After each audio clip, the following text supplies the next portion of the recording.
Hello, আসসালামু আলাইকুম। তো আজকে আমরা একটা পিসিতে উইদাউট ভিপিএন পোর্ট শেয়ার বা পোর্ট রিসিভ টুল সেট আপ করবো, যেটার মাধ্যমে আপনারা ভিপিএন ছাড়া পোর্ট শেয়ার করতে পারবেন। তো আমাদের যে টুলটার নাম হচ্ছে এক্সপ্রো টুল। তো এটা কীভাবে অ্যাক্টিভেশন করবেন আর কীভাবে লাইসেন্স নেবেন তো দেখাই। প্রথমে আপনারা চলে যাবেন gsmtoolbuy.com। gsmtoolbuy.com যাওয়ার পরে এখান থেকে আপনারা প্রথমে অ্যাকাউন্ট করে নেবেন আর ডিপোজিট করে নেবেন এই যে অ্যাড ফান্ড থেকে। যাদের অ্যাকাউন্ট নাই তারা অ্যাকাউন্ট করে অ্যাড ফান্ড থেকে অ্যাড ব্যালেন্স থেকে ডিপোজিট করে নেবেন। তো তারপরে এখানে সার্ভার সার্ভিসে যাবেন। সার্ভার সার্ভিসে যাওয়ার পরে এখানে সার্চ করবেন ইউএসবি। হ্যাঁ, ইউএসবি লেগে সার্চ করলেই চলে আসবে যে পোর্ট শেয়ারের যত সার্ভিস আছে সবগুলি। তো দেখেন আমাদের এখানে চলে আসছে একটা। তো আমরা এখান থেকে এটা নেব, যেহেতু এটা ওয়ান পিসি যতবারই উইন্ডোজ করেন না কেন এটা ততবারই চলবে। ঠিক আছে, মাদারবোর্ড চেঞ্জ করলে হবে না। তো দেখেন আমরা এটা অর্ডার করলাম, একটা লাইসেন্স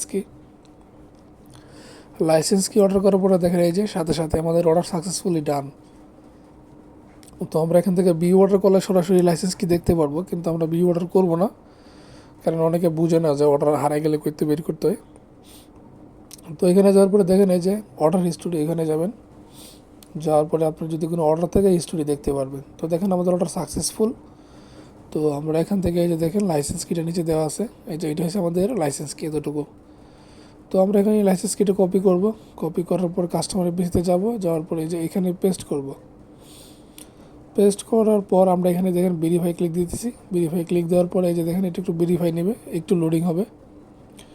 ভেরিফাই হওয়ার পরে আপনার পিসির সমস্ত ডাটা বলতে পিসির যে history, hardware ID, user name সবগুলো রিড করবে। রিড করার পর এটা তাদের ডাটাবেজে সেভ করবে। সেভ করার পর দেখেন এটা ডান হয়ে গেছে। এখন এই পিসি ছাড়া এই লাইসেন্স কি অন্য কোনো পিসিতে কাজ করবে না। তো এখন আপনারা যে কোনো পিসিতে এটা পোর্ট শেয়ার করতে পারবেন। ঠিক আছে, কাস্টমারের পোর্ট রিসিভ করতে পারবেন, চাইলে পোর্ট শেয়ারও করতে পারবেন। তো সবাই ভালো থাকবেন, আর অ্যাক্টিভেশন করলে অবশ্যই আমাদের ওয়েবসাইট ভিজিট করবেন। আসসালামু আলাইকুম।